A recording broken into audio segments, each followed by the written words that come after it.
আজকে আপনাদের দেখাবো ডাবল ডিমের অমলেট ভাজা। আমি একটা টমেটো কেটে কুচি করে নিয়েছি, একটা ডিম সেদ্ধ করে নিয়েছি, একটা পেঁয়াজ কেটে কুচি করে নিয়েছি, পেঁয়াজের ফুল কুচি করে নিয়েছি, একটা কাঁচামরিচ কেটে কুচি করে নিয়েছি, আর একটা কাঁচা ডিম নিয়েছি।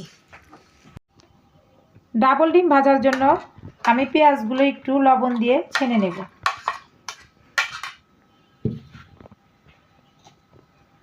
সামান্য লবণ দিব।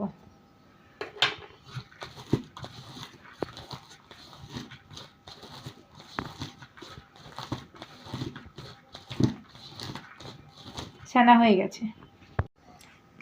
ডিমটা আমি এখন ভেঙে দেব।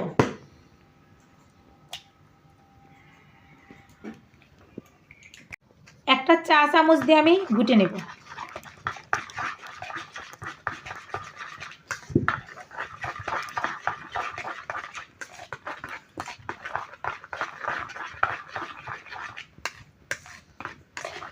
ঘোটা হয়ে গেছে। আমি চুলার উপর কড়াই বসিয়ে দিয়েছি। এখন আমি তেল ঢেলে দেব পরিমাণ মতো।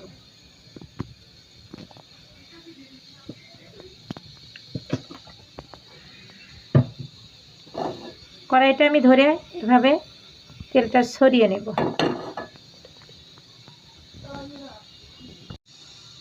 এখন আমি ডিম দিয়ে দেব, সেদ্ধ ডিমটা।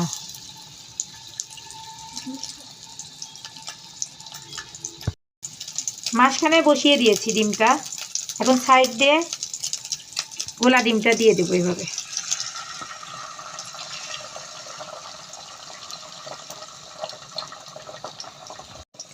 এখন আমি টমেটো কুচি দিয়ে দেব।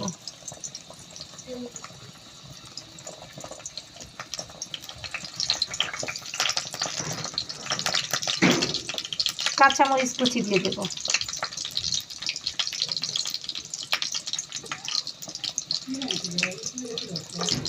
পেঁয়াজের ফুলগুলো কুচি দিয়ে দেব।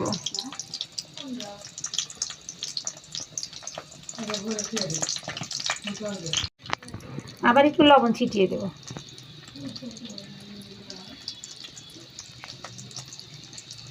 এখন আমি উল্টিয়ে দেব।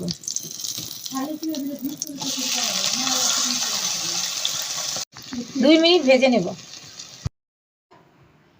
ডাবল ডিমের অমলেট এখন আমি আপনাদের কেটে দেখাবো।